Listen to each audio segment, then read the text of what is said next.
constitutes as a violent crime? A violent crime is anything from robbery to rape, and the cost for counseling after such a terrible thing happens to a person is almost as terrible as the crime itself.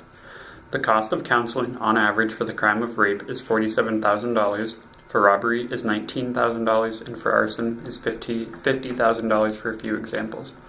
One of the victims of these crimes could be a family member or friend of yours, and they could be struggling right now to pay for their counseling. The taxpayer should subsidize these therapy sessions for victims of violent crimes. After all, these people didn't ask to be victimized and could use your help.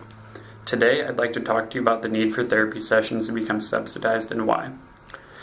In the past few years, there was, quote, an estimated 368 violent crimes per 100,000 inhabitants, end quote. Now, to put that into perspective, there's currently 319 million people in the United States, and if we do the math, then that means roughly 1,174,000 people will have been victims of violent crimes, and they need our help.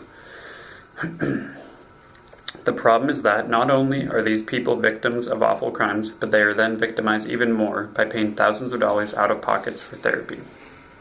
Therapy sessions can last anywhere from an hour to 2 hours and are usually a couple times a week at a few $100s a session. Now let's say these sessions continue for 2 or more years, so that's almost $94,000 in the instance of rape victims out of pocket.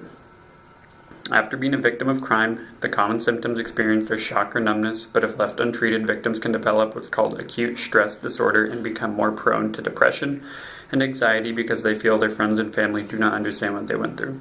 Now I'm sure that after hearing this information, people wouldn't mind paying a few extra tax dollars to help lend a helping hand, but now you may be asking yourself, what can I do right now to make a difference? Let us